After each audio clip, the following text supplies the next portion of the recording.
ఉన్నటువంటి శారదా నికేతన్ పన్నూరు గ్రామానికి వెళ్ళేటువంటి బస్సును ఆపడం జరిగింది.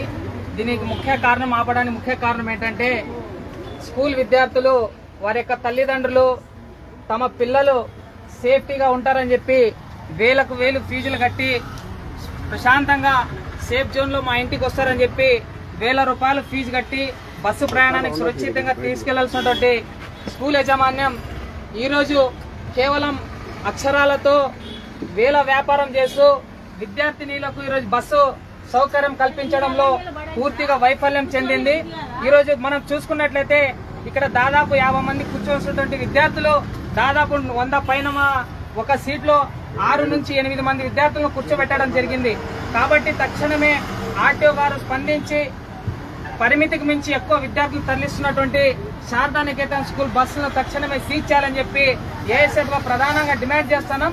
ముఖ్యంగా ఈరోజు విద్యాశాఖ అధికారులు కూడా ఈరోజు ప్రైవేట్ స్కూల్ కార్పొరేట్ స్కూల్లో బస్సులు ఫిట్నెస్ లేక పోతూ చాలా యాక్సిడెంట్ జరుగుతూ ఉన్నాయి. రీసెంట్ గా మన పక్క ప్రాంతంలోనే మన ఐజ దగ్గర చాలా మంది జరిగి విద్యార్థులకు ప్రాణాలు కూడా కోల్పోవడం జరిగింది. కాబట్టి ఇటువంటి పునరుద్ధృతం కాకుండా బస్సులో ఎక్కడైతే పరిమితి మించి ఎక్కువ విద్యార్థులు తరలిస్తున్నారో ఆ యొక్క స్కూల్ బస్సును తక్షణమే సీజ్ చేయాలని చెప్పి ఏఎస్ఎఫ్ గా ప్రధానంగా డిమాండ్ చేస్తున్నాం.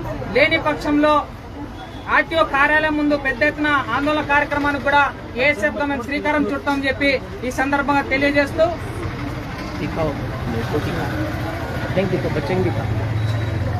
తమ్ముడు చూడండి చేయలేపండి